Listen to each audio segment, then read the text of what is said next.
대학원에 들어가서 첫 해 한 교회로부터 이제 전도사로 사역해달라고 청빙을 받았습니다. 제 생애에서 처음으로 전도사님이라는 소리를 듣는 그런 시간이었죠. 그때 제가 맡은 부서가 고등부였습니다. 고등부를 맡았는데 이제 여름이 돼가지고 아이들과 함께 이제 수련회를 갔습니다. 제 생애 전도사로 수련회를 주관하는 첫 수련회였죠. 아주 산이 좋고 계곡이 있는 그런 좋은 기도원으로 수련회를 갔습니다. 경치가 아주 좋았습니다. 아이들은 너무 좋아가지고 막 환호성을 치고 아주 좋아했습니다. 근데 저는 그 산이나 계곡이나 이런 경치가 자연히 눈에 들어오지 않더라고요. 왜냐하면 첫 전도사로 사역이기 때문에 이 수련회를 잘해야 된다는 그런 부담감 때문에 뭐 자연이 눈에 들어오지 않더라고요. 밤이 되니까요, 정말 산속이라 별이 막 쏟아지는 것 같이 이렇게 아름다워요. 근데 제 눈에는 별이 안 보이더라고요. 애들이 혹시 사고 치지 않을까 걱정만 되더라고요. 그래서 랜턴을 가지고 아이들 어떻게 지나 방마다 다니고 그랬던 기억이 납니다. 그 다음날 어떤 분이 강사님 와서 집회를 하는데 어떤 아이가 막 은혜를 받은 거예요. 그래서 막 기도하다가 애가 방언을 하고 나중엔 그냥 너무 강하게 기도하다 보니까 애가 벌레당 하고 넘어져 버렸어요. 막 눈이 뒤집혀지고 약간 발작이 온 겁니다. 초짜 전도사인 제가 이 아이를 핸들할 수가 없었어요. 그래서 그 기도원 원장님을 막 부른 거예요. 이게 어떻게 하면 좋겠냐고. 원장님이 이렇게 기도하니까 애가 안정이 되더라고요. 그러면서 그 원장님이 저한테 하는 소리가 이 아이가 준비가 충분히 안 됐는데 너무 큰 은혜를 받아가지고 감당이 안 돼서 이렇게 된 거라고 그렇게 얘기하더라고요. 이제 그 다음부터는요, 애들이 은혜 받는 게 또 겁나는 거예요. 막 애들이 막 열정적으로 찬양하면 또 쟤도 넘어가면 어떻게 하지? 그런 생각이 드는 거예요. 막 기도하는데 보면 혹시 쟤도 또 넘어가면 어떻게 되지? 애들이 찬양하고 기도하고 은혜 받는 게 기쁘지가 않는 거예요. 걱정이 되기 시작하는 거예요. 그래서 3박 4일 동안 전전긍긍하면서 보냈던 것 같아요. 아름다운 꽃도 별도 산도 보지 못하고 아이들 은혜 받는 것도 기뻐하지 못하고 그렇게 시간을 보냈던 기억이 있습니다. 오늘 본문은요, 저와 같은 그런 사람들의 이야기입니다.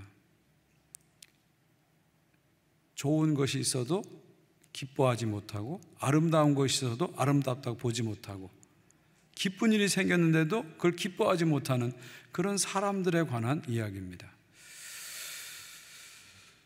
누가복음 15장에는 세 개의 비유가 나오죠. 잃은 양과 잃은 동전, 잃은 아들, 이런 세 개의 비유가 나옵니다. 그런데 이 세 개의 비유가 누구한테 주어졌느냐 하는 것을 우리가 좀 알 필요가 있어요. 이 비유의 대상이 누구냐, 배경이 뭐냐를 좀 알 필요가 있어요. 그러기 위해서는 누가복음 15장 1절 2절을 한번 보시기 바랍니다. 자, 1절 2절을 보면 이 세 가지 비유가 어떤 상황에서 누구에게 주어졌는지를 우리가 알 수 있습니다. 상황은 이것입니다. 예수님께서 갈릴리 사역하실 때 많은 세리와 죄인들이 예수님께 나왔어요. 그러니까 예수님은 죄인들이 하나님께 나오니까 너무 기쁘신 거예요. 그래서 그들에게 열심히 말씀도 가르치시고 그들과 함께 식탁 교제도 나누시고 그렇게 보내시는 거예요. 그런데 바리새인과 서기관들은 그것을 보면서 기뻐하지 못하고요, 오히려 예수님을 비난하는 그런 모습을 보여주고 있습니다. 이런 모습을 보시고 예수님께서 아까 얘기한 잃은 양, 잃은 동전, 잃은 아들이라는 연속되는 세 개의 비유를 주신 것입니다. 그러면 이 비유의 대상이 누구예요? 타겟층이 누구예요? 바로 바리새인과 세리들이죠. 바리새인과 세리들에게 말씀해 주기 위해서 예수님이 이 세 가지 비유를 하셨다는 겁니다. 이 배경을 우리가 머리에 놓고 나머지 본문을 쭉 읽어야 해석을 정확하게 해낼 수 있죠. 자, 구조를 보시면요, 잃은 양 비유가 먼저 나오죠. 그 다음에 잃은 동전 비유가 나오고 그 다음에 잃은 아들 비유가 나옵니다. 우리가 다 잘 아는 비유입니다. 어떤 목자에게 100마리 양이 있었어요. 근데 한 마리가 잊어버린 거예요. 한 마리를 잃어버린 거예요. 그랬더니 그 한 마리를 찾으러 산을 다 헤매고 열심히 찾습니다. 마침내 그 한 마리를 찾으니까 너무 기뻐서 이웃 사람들 다 불러다가 잔치를 했다, 그런 얘기입니다. 또 이런 동전 비유는 뭡니까? 한 여인에게 10드라크마, 은전 10개가 있었어요. 그런데 그 중에 하나를 잊어버렸어요. 그러니까 이 여인이 너무 안타까워서 그 하나의 은전을, 드라크마를 찾기 위해서 집안을 부지런히 뒤집니다. 샅샅이 청소하면서 찾습니다. 그리고 마침내 그 한 개의 동전을 찾고 너무 기뻐서 동네 사람을 다 초청해서 잔치를 하는 거죠. 마지막 일은 아들 비유는요, 한 아버지에게 두 아들이 있었어요. 근데 한 아들이 집을 나가버린 거예요. 집을 나가버린 거예요. 그래서 아버지는 그 아들을 기다리고 또 기다렸는데 마침내 그 아들이 돌아오자 너무 기뻐서 동네 사람 다 불러다가 동네 잔치를 한 거죠. 그러니까 세 비유의 끝은 다 잔치를 했다, 이것으로 이제 비유가 끝나게 됩니다.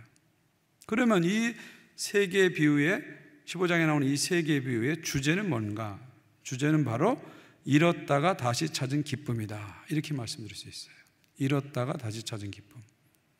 자, 세 비유의 끝을 보면요, 7절과 10절, 32절 보시면요, 이 끝 말씀이 다 비슷해요. 거의 표현이 비슷해요. 7절 보세요. 내가 너에게 이르노니 너희 이와 같이 죄인 한 사람이 회개하면 하늘에서 회개할 것이 없는 의인 99으로 말미암아 기뻐하는 것보다 더하니라. 10절도 비슷하잖아요. 내가 너에게 이르노니 이와 같이 죄인 한 사람이 회개하면 하나님의 사자 앞에서 기쁨이 되느니라. 32절 이 내 동생은 죽었다 살아났으며 내가 잃었다 얻었기로 우리가 즐거워 기뻐하는 것이 마땅하니라. 끝이 거의 비슷하죠. 결국 이 세 개의 비유의 주제는 기쁨이에요. 잃었던 것을 찾아낸 기쁨, 잃었던 것을 찾아낸 기쁨, 여기에 이 비유에 초점이 있습니다. 그래서 모든 비유가 다 기쁨의 잔치로 결론이 나게 되는 것이죠. 그러니까 바리새인들에게 예수님이 이 비유를 세 개 던지면서 무슨 얘기를 하는 거예요? 잃었다가 다시 찾은 기쁨이 얼마나 큰지를 너희들은 모르느냐?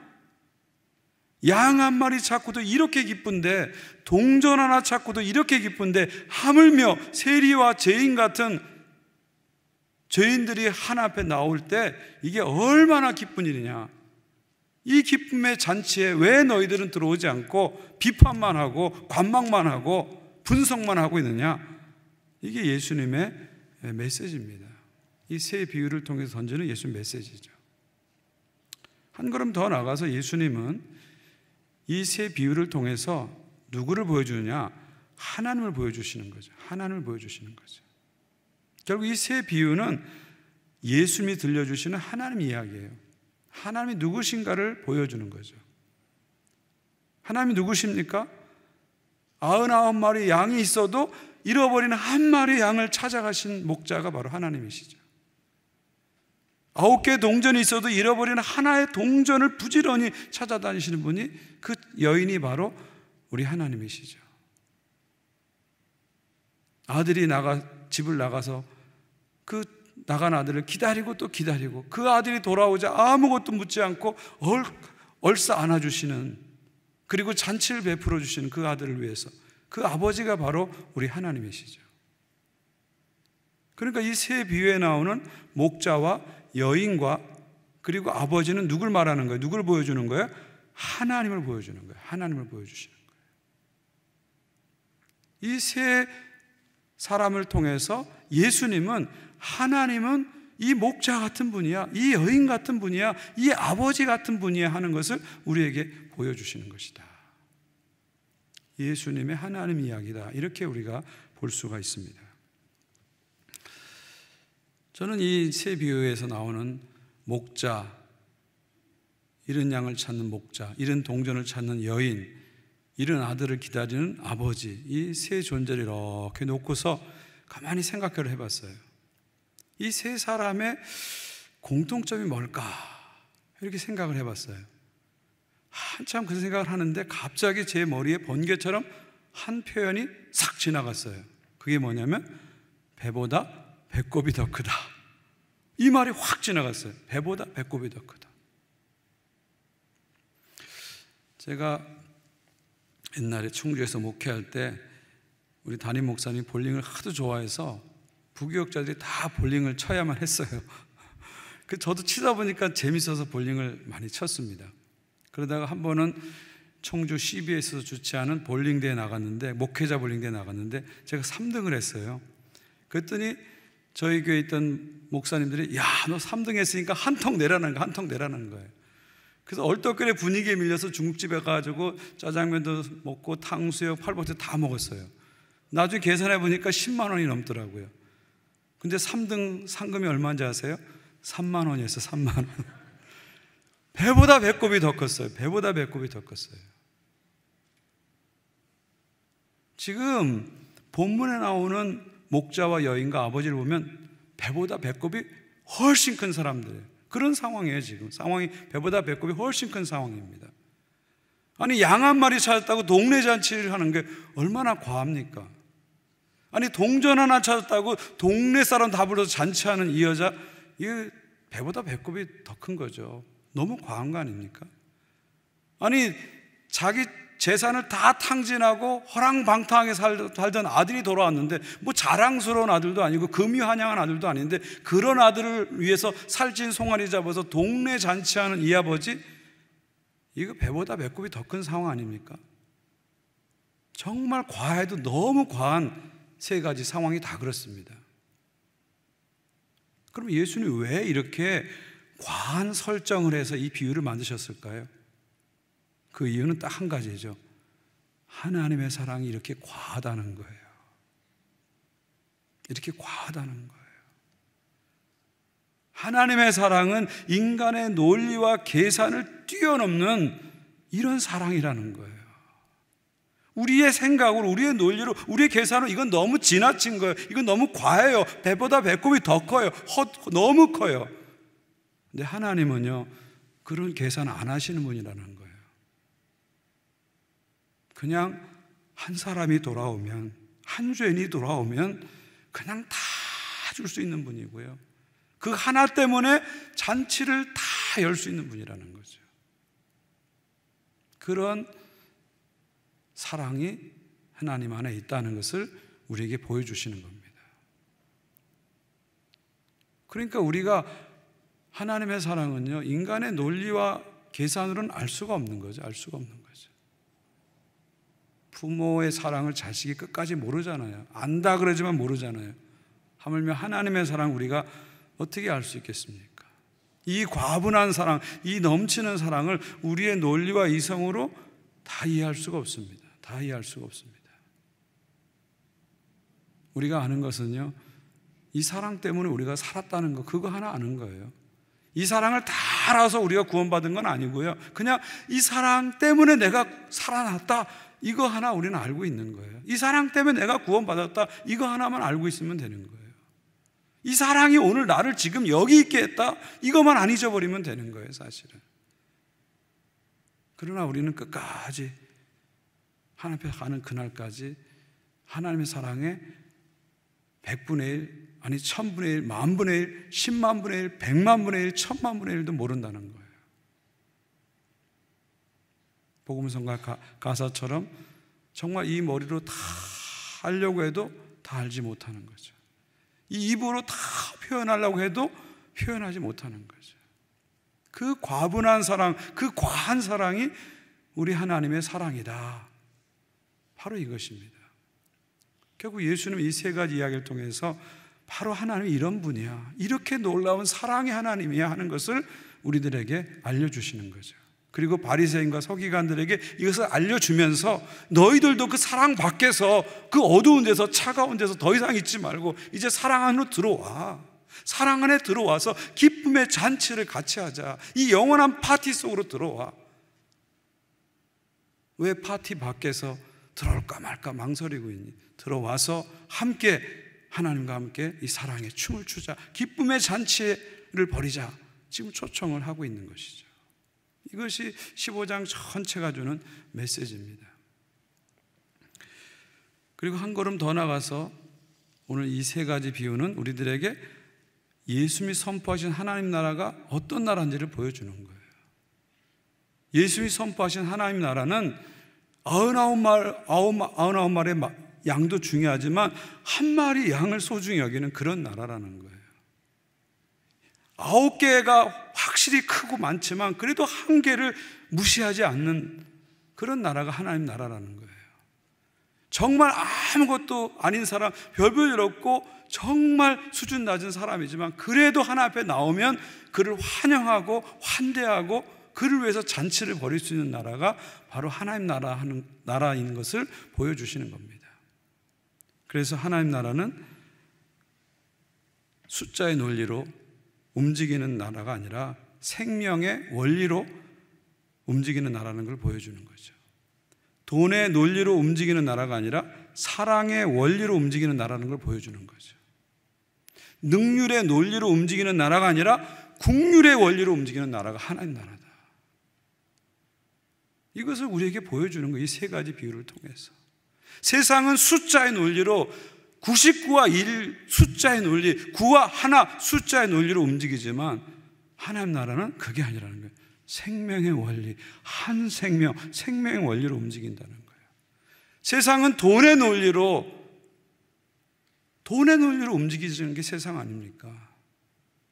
돈만큼 모든 것이 대접받고 돈만큼 모든 것이 힘을 바라는 것이 이 세상 아닙니까? 그러나 하나님 나라는 돈의 논리가 아니라 사랑의 원리로 움직인다는 거죠.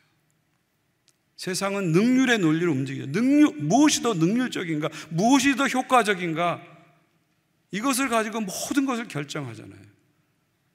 그러나 주님의 나라는 능률이 아니라 국률의 원리로 움직인다는 거죠. 이것을 오늘 이 세 가지 비유가 우리들에게 보여주는 겁니다. 예수는 이것을 우리들에게 보여주기 위해서 이 세 가지 비유를 우리에게 던지신 거죠. 자, 이런 15장 전체에 대한 이해를 여러분이 가지시고 오늘 본문 이제 탕자의 비유로 한번 들어가 보도록 하겠습니다. 먼저 비유의 명칭을 좀 보시면요, 우리가 보통 탕자의 비유라고 합니다. 그렇죠? 아주 너무 유명한 비유죠. 비유 중에 가장 유명한 비유입니다. 이 탕자의 비유는 많은 작가들에게, 예술가에게 영감을 줬죠. 잘 아시는 대로 렘브란트는 이 본문에서 은혜를 받아가지고 탕자의 귀환, 리턴 오브 프로디걸 선이라는 유명한 그림을 그렸고요. 또 헨리 나우에는 러시아에 가서 이 그림을 직접 보고 너무 큰 감동을 받아서 탕자의 귀환이라는 책을 쓰기도 했잖아요. 이 탕자의 비유는 정말 유명한 놀라운 그런 비유입니다. 그런데 이 탕자의 비유란 이 이름은요, 사실은 정확히 본문을 읽어보면은 적합한 명칭은 아닙니다. 왜냐하면 오늘 본문은요, 크게 보면은 전반부는 작은 아들 이야기가 나오지만 후반부는 큰 아들 이야기가 나와요. 탕자의 비유하게 되면 작은 아들 이야기만 커버하고 있는 거잖아요. 그래서 학자들은 탕자의 비유보다는 잃은 아들 비유, Parable of Lost Son, 이게 더 정확하다 이렇게 얘기합니다. 또 어떤 경우에는 여기서는 탕자도 중요하지만 예수님의 포커스는 바리새인과 세리 같은 큰아들, 이 큰아들의 초점이 있기 때문에 두 아들이 다 중요하다. 그래서 두 형제의 비유 이렇게 얘기도 합니다. 이야기하기도 합니다. 또 어떤 학자들은 이 앞에 나오는 둘째 아들, 전반부에 나오는 둘째 아들과 후반부에 나오는 큰아들을 연결해 주는 건 누구냐? 결국 아버지라는 거죠. 결국 예수님은 여기서 아버지를 보여주고 싶은 거예요. 아버지를 보여주고 싶은 거예요. 그래서 이 비유를 자비한 아버지 비유 이렇게 이야기하기도 합니다. 저는 개인적으로 이 중에서 로스선, 잃은 아들의 비유, 이게 참 제일 맞는 것 같아요. 전체 15장 전체에서 봐도 그렇고 이 주제 자체가 잃었던 것에 대한 기쁨이, 잃었던 걸 찾은 기쁨이기 때문에 잃은 아들 비유, 이것이 제일 이 비유의 명칭에 적합하지 않는가 그런 생각을 합니다. 그런데 이 비유의 별명이 하나 있습니다. 그건 별명이 뭐냐면 Gospel in a nutshell, 이런 별명이 있습니다. 땅콩 껍질 속에 들어있는 복음, 이런 별명이 하나 있습니다. 무슨 얘기냐면 이 소위 말하는 탕자의 비유, 이 잃은 아들의 비유를 딱 까게 되면 그 안에 뭐가 있다고요? 복음이 들어있다는 거죠. 하나님의 사랑이 무엇인지, 예수 그리스도의 십자가가 무엇인지를 알게 하는 놀라운 복음이 들어있다. 복음을 확 압축한 위대한 이야기다. 이렇게 이야기도 하고 있습니다. 자, 구조를 보시면요, 크게 보면은 전반부는 작은 아들 이야기잖아요. 그렇죠? 후반부는 이제 큰 아들 이야기입니다. 이렇게 크게 이제 나눠져 있습니다. 한번 본문 이야기 여러분 다 익숙해서 알기 때문에 좀 제가 빨리빨리 좀 설명을 좀 드릴게요. 어느 마을에 두 아들을 둔 아버지가 있었는데 둘째 아들이 아버지에게 찾아와서 재산 분배를 요구합니다. 요즘도요, 아버지가 시퍼렇게 살아있는데 재산 달라는 거는 좀 불편한 요구죠. 이 고대 시대 예수님 당시에는 이런 요구는 아버지에게 찾아가서 이런 요구를 한다는 건 무슨 얘기예요? 아버지 빨리 주세요, 이런 얘기입니다. 아버지를 모욕하는 거예요. 근데 이 아버지는 이런 모욕적인 요구에도 불구하고 어떻게 합니까? 아들에게 재산을 줍니다. 그랬더니 이 아들이 그 재산을 다 팔아가지고 외국에 가서 향락을 즐기면서 다 없애버립니다. 그래서 나중에 가서 어떻게 됩니까? 결국은 먹고 살기가 힘드니까 돼지 치는 자가 됩니다. 유대인들이 가장 싫어하는 돼지를 치는 자가 됩니다. 그리고 그것도 모자라서 돼지 치는 자인데 먹을 게 없으니까 돼지가 먹는 쥐염려를 먹으려고 돼지하고 경쟁이 되는 그런 바닥까지 내려갑니다. 돼지 같은 인생으로 내려가는 거죠. 그야말로 인생의 가장 밑바닥으로 그가 떨어지게 됩니다. 그 밑바닥을 쳤을 때 그가 비로소 정신을 차리죠. 그게 바로 17절입니다. 이에 스스로 돌이켜 이르되 내 아버지에게는 양식이 풍족한 품꾼이 얼마나 많은가. 나는 여기서 줄여듣는다. 여기 17절에 이에 스스로 돌이켜 이르되 이런 말씀이 나오잖아요. 스스로 돌이켜 이르다, 이게 뭐예요? 자기 자신으로 돌아왔다, 그런 뜻이에요. 원문을 보니까 그가 자기 자신으로 돌아왔다는 거예요. He came to himself. 그가 그 자신으로 돌아온 겁니다. 그러니까 그 전에 그의 모습은 자기 자신의 모습이 아니라는 거예요. 나 아닌 모습으로 그렇게 살았다는 거예요. 뭔가에 끌려서, 뭔가에 홀려서 나 아닌 모습으로 산 거예요. 근데 인생의 바닥을 탁 치니까 나로 돌아온 거예요. 야, 내가 이렇게 잘못 살았구나 깨닫게 된 거죠. 그러면서 이 아들은 뭘 기억합니까? 아버지 집에 풍족한 양식을 기억합니다. 자, 여기서 중요한 포인트가 있습니다. 이 둘째 아들은 아버지의 풍성한 사랑을 기억한 게 아니고요, 아버지 집에 풍성한 양식을 기억합니다. 그래서 뭐라고 얘기해요? 우리 아버지 집에는 일꾼들도 풍성하게 먹는데 난 여기서 굶어 죽는구나, 이렇게 말하잖아요. 그러니까 이 아들은 아버지의 풍성한 사랑 때문에 아버지께 온 게 아니라 그 풍족한 양식 때문에 아버지께 온 거예요. 그리고 이 아들은요, 아버지께 나갈 때 그냥 나가지 않고요, 연습을 합니다. 대사 연습을 합니다. 18절 19절을 보십시오. 18절 19절 보십시오. 이것은요, 이 아들이 아버지 앞에 나가기 전에 대사를 연습하는 거예요. 나 이렇게 말하리라 연습하는 거예요.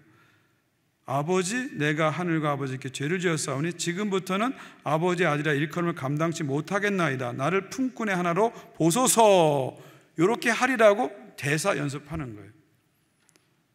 그러니까 이 아들은 아버지의 풍성한 사랑을 믿고 나간 게 아니고요, 그 풍족한 양식 때문에 나가는 겁니다. 그리고 나가면서 아들로 나가는 게 아니라 품꾼으로 나가는 거예요. 품꾼으로 벌벌 떨면서 이제 품꾼으로 나가는 거죠.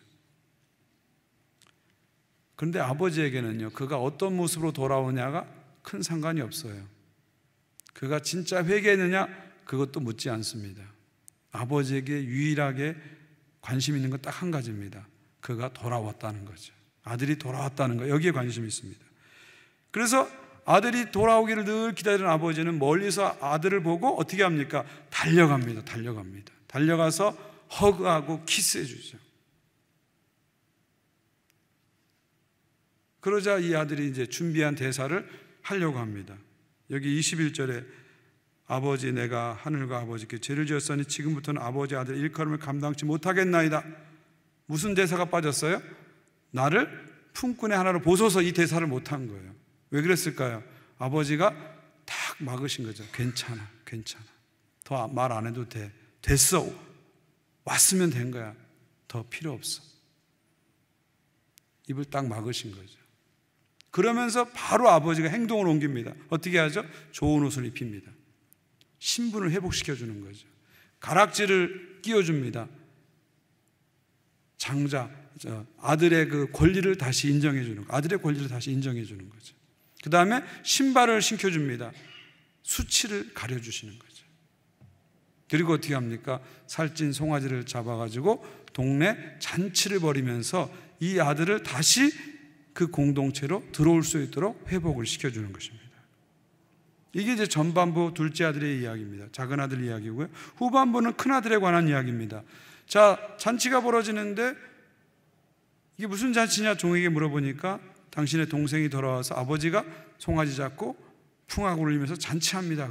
그렇게 얘기해요. 그랬더니 큰 아들이 화가 납니다. 아니, 집안의 재산을 말아먹은 저 아들이 돌아왔는데, 동생이 돌아왔는데 저렇게 큰 잔치를 화가 납니다. 그래서 집에 안 들어가겠다고 버티죠. 그저 아버지가 또 달려옵니다. 집에 가자. 사정을 하죠. 한 아들이 돌아오니까 또 한 아들이 나가는 거예요. 지금 사정을 합니다.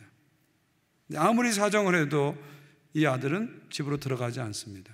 그러면서 아버지에게 이렇게 말합니다. 29절 30절을 보십시오. 내가 여러 해 아버지를 섬겨 명을 어기며 없거늘 내게는 염소 새끼라도 주어 나와 내 벗으로 즐기게 하신 일 없더니 아버지의 살림을 창녀들과 함께 삼켜버린 이 아들이 돌아오매 이를 위하여 살찐 송아지를 잡으셨나이다. 자, 우리 한국말 성경에는 안 나왔지만 원문을 보니까 이 아들의 말 앞부분에 감탄사가 하나 들어가는데 그게 뭐냐, 이두라는 감탄사가 들어갑니다. 이두라는 말은 behold, 보세요, 보라 이런 뜻입니다. 그러니까 이 큰아들은 아버지에게 말할 때 아버지라고 부르지도 않고 보세요 이렇게 말을 시작하는 거예요. 보세요, 보세요 이렇게 말을 시작하는 거예요. 그러니까 큰아들이 아무리 화가 나도요 동네 사람들 앞에서 아버지를 존중하지 않아요. 아버지는 존경심이 없는 겁니다. 또 한 가지는 30절을 보면은요 자기 동생에 대해서 뭐라고 얘기합니까? 이 아들 이렇게 표현하고 있어요. 원문을 보니까 당신의 아들 이렇게 되어 있더라고요. Your son 이렇게 얘기했죠. 얘는 아버지의 아들이지 내 동생은 아닙니다. 아버지의 아들일지 모르지만 얘는 더 이상 내 동생이 아닙니다. 하인들은 당신의 동생이라 그러는데 이 형님은 끝까지 자기 동생인 것을 거부하죠.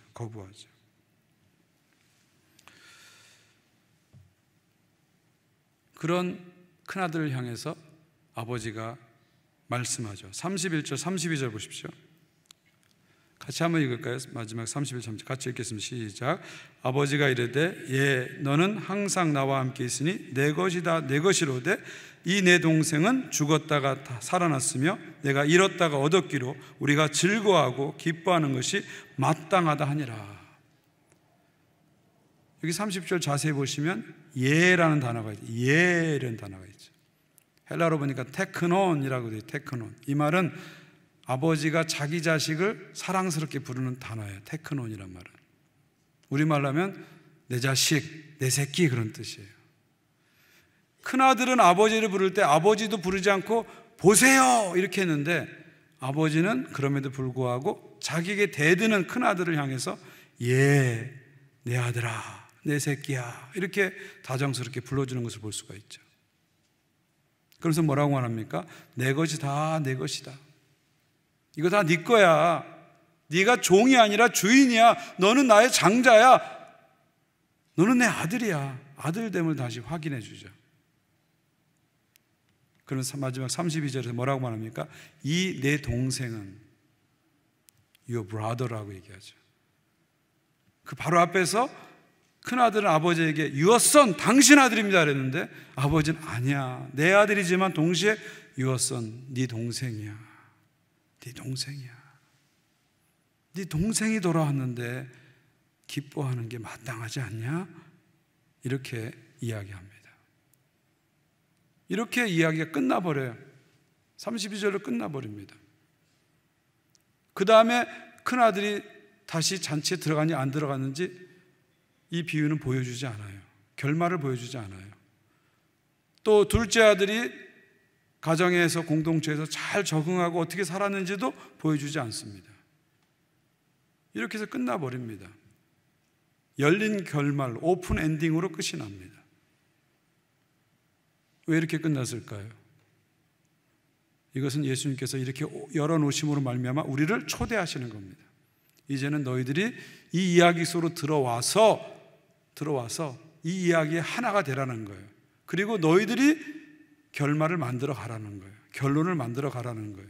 너희들의 삶으로 만들어 가라, 그런 말이죠. 결국 이 이야기를 통해서 예수님은 우리들에게 너는 누구냐 질문하시는 거예요. 너는 둘째 아들이냐? 너는 큰 아들이냐?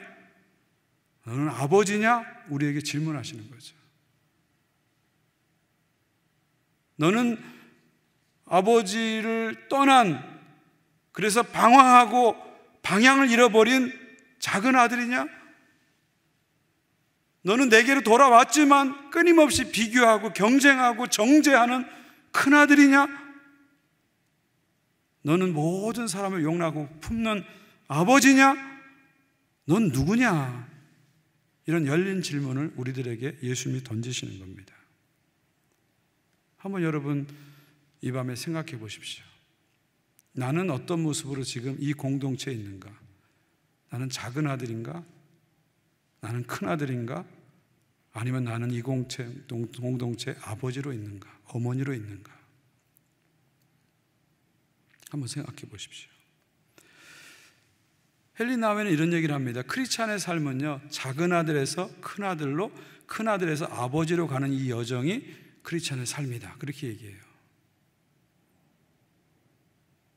또 크리스찬의 영적 성숙은 뭐냐? 작은 아들 같은 삶을 살았던, 하나님과 떠나서 독립적으로 살려고 했던 사람들이 하나님께 돌아와서 하나님과 함께 사는 큰아들의 삶을 살아가는 것이라는 거죠. 그렇지만 큰아들 역시 비교와 경쟁과 정죄와 시기의 삶을 살아가다가 살죠.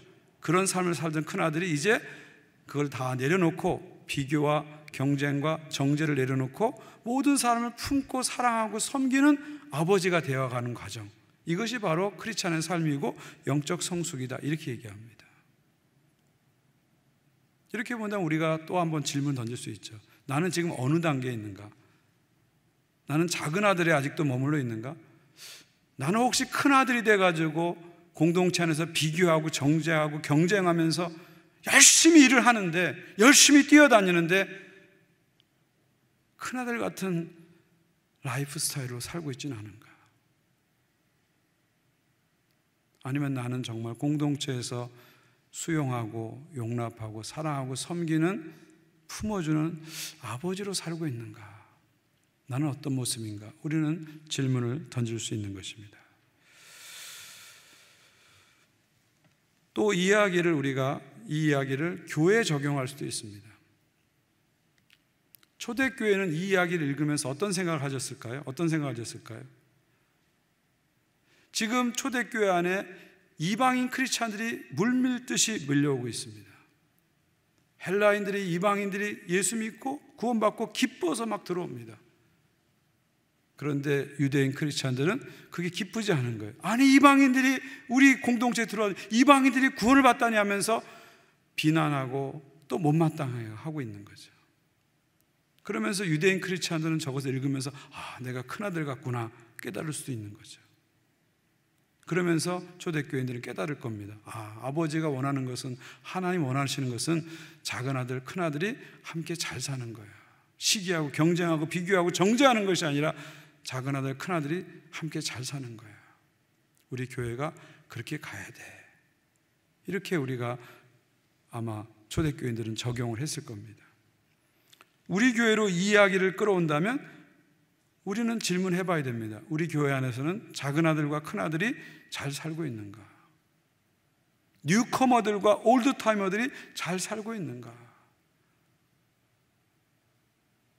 우리가 질문을 해 봐야 되는 거죠. 우리 교회는 비교와 경쟁과 정죄라는 큰 아들의 영성이 지배하고 있는가? 아니면 우리 교회는 포용과 수용과 용납이라는 아버지의 영성이 지배하고 있는가? 우리는 한번 질문을 해보는 거죠.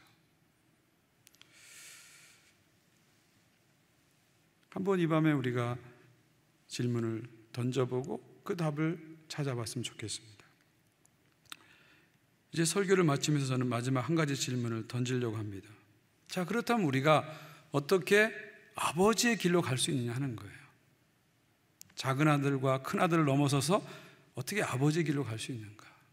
결국 하나님이 우리를 부르신 목적은 뭐예요? 우리가 영적 아비가 되라고 우리를 부르신 거예요. 영적 어미가 되라고 부르신 거예요. 누군가를 품고 사랑하고 섬기고 한 생명을 품고 사랑하고 섬기는 영적 아비로, 영적 어미로 살라고 우리를 부른 겁니다. 그럼 우리가 어떻게 아버지의 길로 갈 수 있을까? 저는 이 묵상을 깊이 하면서 그 답은 결국 놀라운 하나님의 사랑에 있다, 그렇게 깨닫게 되었습니다. 결국 작은 아들을, 집 나간 작은 아들을 받아준 게 뭐예요? 하나님의 사랑 아닙니까? 아버지의 사랑 아닙니까? 빗 나간 큰아들, 깐깐한 큰아들을 돌아오게 할 수 있는 힘이 어디 있어요? 결국 아버지의 사랑 아닙니까? 결국 아버지의 사랑이 작은 아들도 품을 수 있고 큰아들도 품을 수 있듯이 결국 우리를 작은 아들과 큰 아들을 넘어서서 아버지로 가게 하는 그 힘은 어디서 있느냐? 하나님의 사랑이 있다, 그런 얘기죠. 우리가 하나님의 사랑을 깊이 경험하면 경험할수록 우리는 아버지의 길로 갈 수밖에 없다는 거죠. 그러나 하나님의 사랑이 내게 메마르고 식어지고 약해지면 자꾸 우리는 큰 아들이 된다는 거예요. 자꾸 큰 아들이 돼서 비교하고 시기하고 정죄한다는 거예요. 그러나 하나님의 사랑이 내게 부어지면 자꾸 우리는 그 하나님의 사랑을 가지고 아버지의 길로 나간다는 것입니다. 저는 이 밤에 여러분에게 도전하고 싶어요. 우리가 아버지의 길로 가야 됩니다. 그러기 위해서는 이 놀라운 하나님의 사랑을 알아야 됩니다. 하나님의 사랑이 내게 부음받지 않으면 우리는 자꾸 큰아들의 영성을 가지고 비교하고 시기하고 경쟁하는 그런 삶을 살게 돼요. 그렇게 되면은 아름다운 것을 아름답게 보지 못해요. 기뻐할 일을 기뻐하지 못해요. 잔치 속에 들어가지 못해요. 파티 속에 들어가지 못하고 파티하는 사람들을 비난하게 되는 거죠. 하나님 나라 영원한 잔치 속으로 들어가기 위해서는 하나님의 사랑 속으로 우리가 깊이 들어가야 됩니다. 머리로 다 할 수 없는 그 사랑, 입으로 다 표현할 수 없는 그 사랑 속으로 우리가 자꾸 들어가야 됩니다. 온 존재가 자꾸 하나님 사랑으로 들어갈 때 우리가 큰아들을 넘어서 아버지의 길을 향해서 나아갈 수 있습니다. 그런 은혜가 여러분 가운데 있기를 주의 이름으로 축원드립니다.